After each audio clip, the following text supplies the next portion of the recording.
Olá, estimados telespectadores da TV Boa Notícia da Diocese de Balsas e estimados ouvintes da Rádio Boa Notícia, também da nossa Diocese de Balsas. Estamos reunidos em nome do Pai, do Filho e do Espírito Santo. Amém. E nós refletiremos hoje no 21º domingo do tempo comum, nesta sequência, sobre diante da confissão de Pedro, sobre a edificação da igreja e quem é Jesus Cristo, narrado aqui na comunidade de Mateus. E nós vamos ter assim duas propostas assim que ajudam bastante, que hoje é sobre Cristo e a igreja. E nós vamos ter duas leituras. A primeira leitura, que é extraída do livro de Isaías, né, vai ser do primeiro Isaías, né, capítulo 22, 19 a 23. Portanto, nós vamos recordar que Isaías aqui está como um profeta da corte, né? E essa imagem dele vai ajudar muito, porque quando ele diz assim, que ele vai falar do que significa ser realmente chefe no palácio real, na guarda real, elucidando aí o caso de Eliaquim, que hoje ele corresponde a uma figura de Pedro lá no Evangelho, no Novo Testamento. Aqui é Antigo Testamento e nós vamos ter essa figura aqui. Na segunda leitura, que é Romanos 11, de 33 a 36, é um convite assim para experimentar, contemplar riquezas, sabedoria e ciência de Deus, que vai realizar o projeto dentro de uma sequência, o projeto de salvação. E o Santo Evangelho, nós vamos observar aqui que Jesus entrega a Pedro as chaves. E o Evangelho é de Mateus, como nós já estamos esse ano. Domingo passado foi solenidade nós vimos da Assunção de Maria, e foi o evangelista Lucas, né, que é escolhido. Mas aqui nós vamos na sequência, o capítulo é 16 e o versículo de 13 a 20. Ouçamos assim com atenção, porque é bem conhecido e vamos discutir um pouco sobre esse evangelho.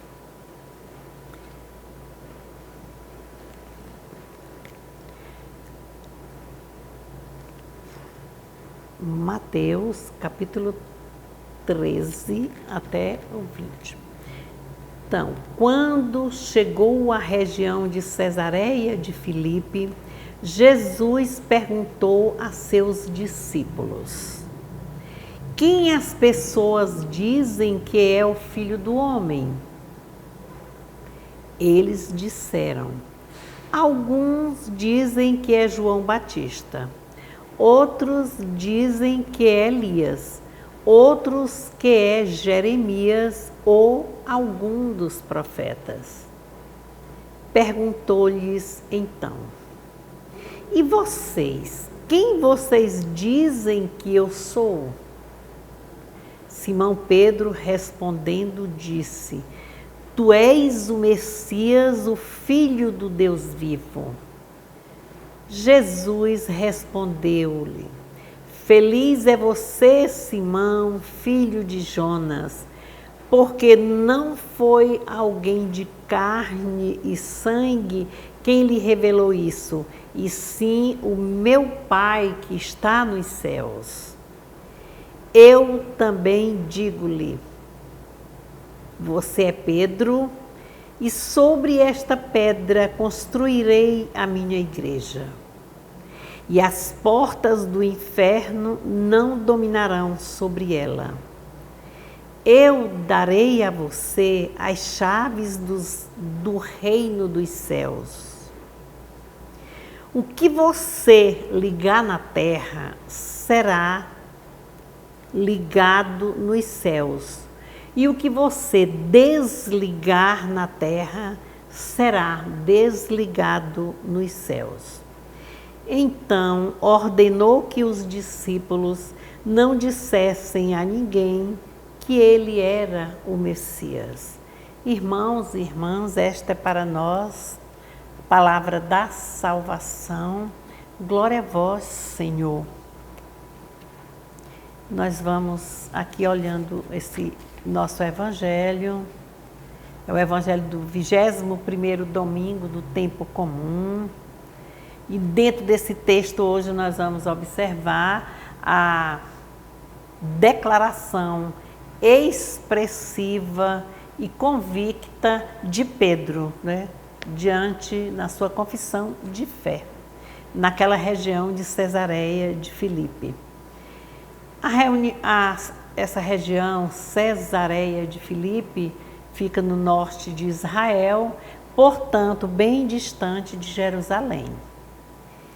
E nós vamos observar, já pelas outras leituras que antecedem, como transfiguração, e a que vai suceder também, essa aqui que vai seguir, que os discípulos, a comunidade de Mateus, estava sofrendo pressões, estavam sofrendo perseguições. Lá era a sinagoga, o templo, né? E aí é mandado pelos fariseus e saduceus a quem davam a ordem. E a comunidade mateana, que nós podemos chamar de Mateus, o evangelista Mateus apresenta aqui que a comunidade dos cristãos estavam sofrendo com essa perseguição. E nós vamos sentir também que nesse lugar diante disso, tem relatos aqui dos discípulos, onde Jesus aqui ele vai fazer 2 anúncios, dentro dessa sequência agora, da sua paixão, morte e ressurreição. Ele vai fazer. E são muitos acontecimentos importantes que vão acontecer aqui na vida de Jesus. E é desses acontecimentos que eu falei há pouco da transfiguração, que se dá no Monte Tabor, na presença de Elias, de Moisés, que desaparecem aí cancelando o Antigo Testamento e reavivando com aquela luminosidade o Novo Testamento, e a presença dos 3 discípulos escolhidos para fortalecerem-se na fé, porque estavam cheios de dúvidas. Então aqui também. E essa região é uma região, o nome está dizendo, Cesareia de Filipe. Então era em nome ao imperador César, é um culto totalmente ao imperador romano, como se o evangelho fosse dele mesmo, como tem essas divisões. E nós vamos observar assim, que dentro dessa comunidade, lá em Jerusalém, antes, tem a hipocrisia, a falsidade, né? Essa questão de não aceitar quem era dedicado aos pequenos, como foi Jesus e os cristãos aqui.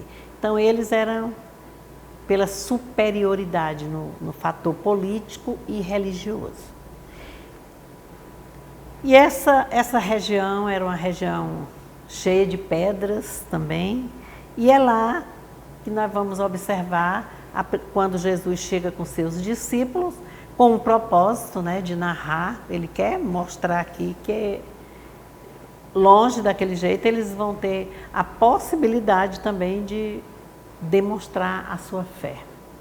E é aqui que Jesus lança a sua primeira pergunta, né, que ele diz assim, quem dizem os homens ser o Filho do Homem? Foi a narrativa dele aí, ó, foi a pergunta direta dele. E ele vai responder o que diante desse indicativo especial aí? O que ele responde para os discípulos? Ou o que os discípulos responderam para eles? Aí eles vão dizer, uns dizem, né, quando ele começa aqui, Alguns dizem que é João Batista. Esse já é o último dos profetas do Antigo Testamento, né? O que anunciou, o que preparou o caminho do Senhor.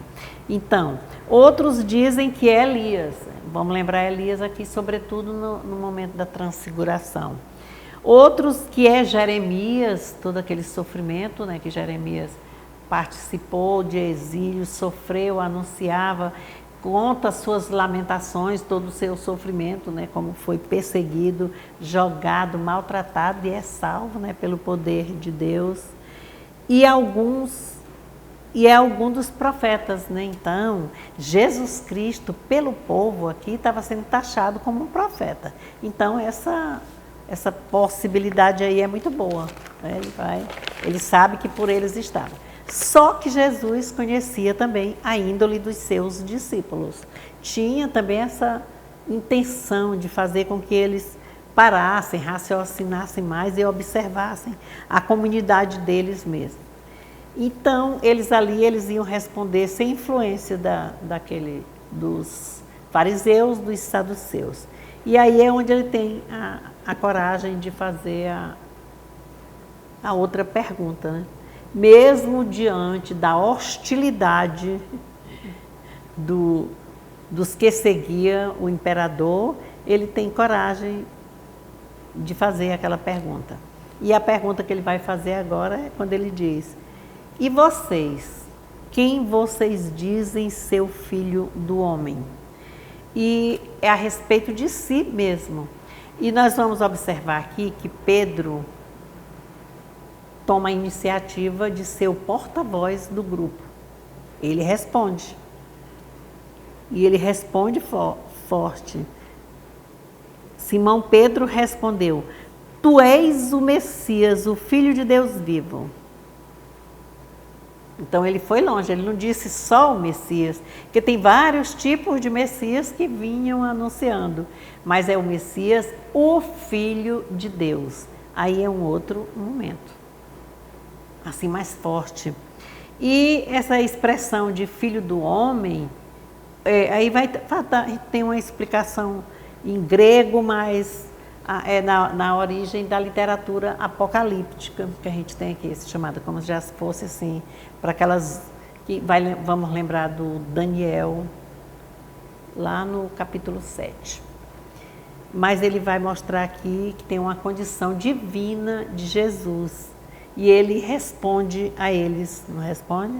Ele diz assim: feliz é você, Simão, filho de Jonas, porque não foi alguém de carne que lhe disse, e sim, quem lhe revelou foi o meu Pai que está nos céus.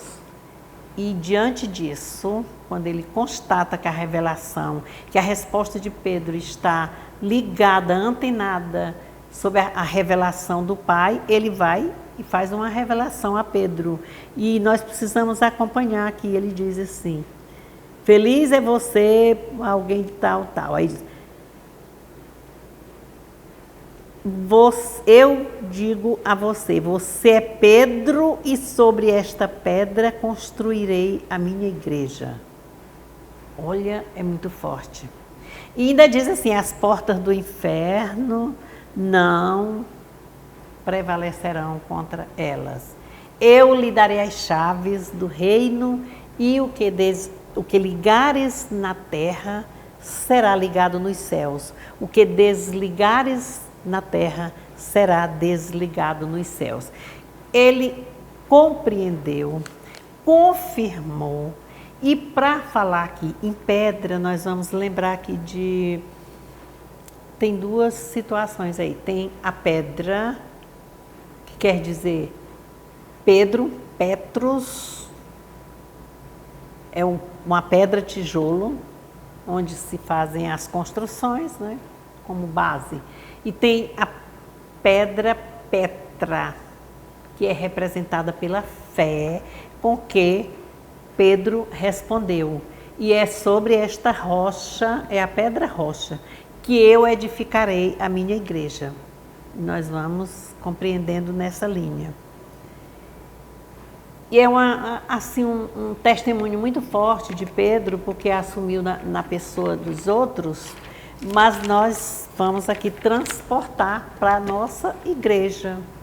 Porque aí é diante dessa fé, dessa resposta de Pedro, e no silêncio dos discípulos, eles estavam também acompanhando, que nós vamos observar que a igreja é a comunidade dos discípulos aí, que eles é que se reuniram e reconheceram Jesus como Messias, o Filho de Deus. Então, a comunidade, que aqui é para chamar a atenção nossa, que as nossas comunidades, elas estão funcionando para testemunhar toda a história da salvação, vivenciar as bem-aventuranças, a opção pelos menores, pelos pequeninos, pelos pobres, pelos marginalizados. E isso é o sentimento e o sentido de bem-aventuranças aqui. E essa missão é uma missão assim particular para manter essa unidade com Cristo. A gente diz, oh, mas é difícil. Mas a gente precisa fazer essa vivência. A igreja é essa comunidade. E nós precisamos estar mais atentos. Aquela resposta de Pedro, ela trouxe esperança, alegria para Jesus naquele lugar chamado Cesareia de Filipe. E quando ele diz, eu declaro que tu és Pedro, e sobre esta pedra, sobre essa rocha edificarei a minha igreja, ele não está fazendo um elogio a Pedro, não. Ele quer mostrar aqui que realmente, para ser comunidade, para ser essa rocha, fé, é preciso manter um equilíbrio. Não adianta, eu sou católica e já vou gritar, e já vou andando, gritando pelas ruas, Jesus, é tudo, não. Precisa manter um equilíbrio, um silêncio, uma prática e a demonstração de uma solidez diante da nossa fé, da minha, da sua, da nossa fé. E essa fé é que vai mostrar assim como seja tão forte como uma rocha. Porque realmente na rocha Petros também faz-se a construção, mas a rocha fé, ela é mais forte. E essas duas palavras nós já sentimos assim a diferença. E quando diz que és pedra e sobre ti edificarei a minha igreja, essa igreja agora não é mais a sinagoga. Ela agora, quando ele diz, e eu te darei as chaves. Essa chave é o poder, é a autonomia, né, que ele vai recebendo. E diante dessas chaves é para abrir as portas daquilo que foi fechado lá em Jerusalém, pelos saduceus, fariseus. Não era fechado, não era todo mundo que tinha essa liberdade. Então essas chaves aqui é para abrir, para dar oportunidade, quando ele diz, eu darei as chaves do reino dos céus. Tudo que ligares na terra será também, já falamos isso aqui. Aí a comunidade, nós, na comunidade, recebemos também as chaves do reino dos céus. Porque é na comunidade que se faz a experiência de fé.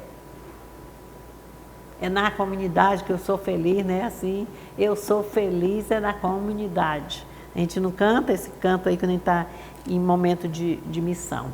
Então, esse acesso ao reino de Deus vem pelas chaves com que se abre essas portas. Aí, mais do que esse poder de ligar e desligar, é necessário uma outra palavra, chamada responsabilidade, testemunho. É viver em sintonia. É preciso a escuta da palavra, a prática, para o exercício da bem-aventurança. A comunidade fica equilibrada nesse sentido. Às vezes a gente fica desnorteado, né, diante, aí começa a condenar, começa a ter as dúvidas que também os discípulos tiveram. Tudo quando eles estavam lá em Jerusalém era criticado, né, condenado, perseguidos. Mas às vezes nós desanimamos muito fácil. Então esse evangelho hoje vem assim falar, quando ele diz o que é a igreja, aí vai lembrar que da palavra igreja, no evangelho, em grego, ela quer dizer eclésia. Tem um acento, é eclésia. E esse significado de eclésia é a assembleia, quando ela é convocada. O único evangelho que emprega isso aqui, dos 4 canônicos, é o evangelho de Mateus, esse que nós estamos no ano A, esse ano, sim? E essa declaração significativa de Jesus a Pedro é também dedicada a cada um de nós. Eu te darei as chaves do reino dos céus. Então, nós temos poder de ligar, de desligar, nós temos o poder de testemunhar, de mostrar a nossa fé na convivência, na acolhida, no respeito, na empatia com os pequenos. Olha, quando nós falamos diante desse evangelho todo de profetas, pode ser João Batista, pode ser Elias, pode ser Jeremias ou algum outro profeta, a gente está falando do passado. E Jesus Cristo não é passado, Jesus Cristo é presença, é presente, está no momento e segue. Também não vamos falar dele só em futuro, é o momento presente. E a gente precisa ver isso aí. Todo cristão possui as chaves do reino, porque o testemunho do cristão é abrir ou fechar o reino de Deus para alguém. Dá para pensarmos assim? Vamos. Olhe, esse mês de agosto nós estamos refletindo, rezando, né, nossa prece a Deus de gratidão e de que apareçam mais vocações. Pelas vocações, né, nós já tivemos a vocação do padre, a vocação da família, do pai, a vocação do leigo, da leiga, e nesse domingo é a vocação dos catequistas. Olhe, nós precisamos ter essa gratidão total ao catequista que se deixou seduzir pelo Senhor para, de forma gratuita, ele serve. Ele deu o seu sim, ele abre as chaves, né? Com as chaves ele abre as portas para os ensinamentos da catequese, de formação. Então, nossos parabéns, catequistas, nossa gratidão, que vocês tenham essa força de continuar seduzidos para conduzir melhor nossos netos, filhos, né? E essa demanda grande de crianças, de adolescentes e jovens que estão aí. Então, que o catequista também tenha essa conexão com Deus de uma forma, sabendo o que é chave, o que é rocha, o que é testemunhar, o que é conviver, o que é receber a bem-aventurança e ser um bem-aventurado, o que é dedicar-se aos pequeninos. Nós precisamos dessa formação. E é por isso que a diocese tem pastorais, tem áreas, e tem o coordenador de pastoral, tem os assessores, tem a pastoral da catequese, a pastoral carcerária, pastoral familiar, pastoral do idoso, pastoral bíblica e assim por diante.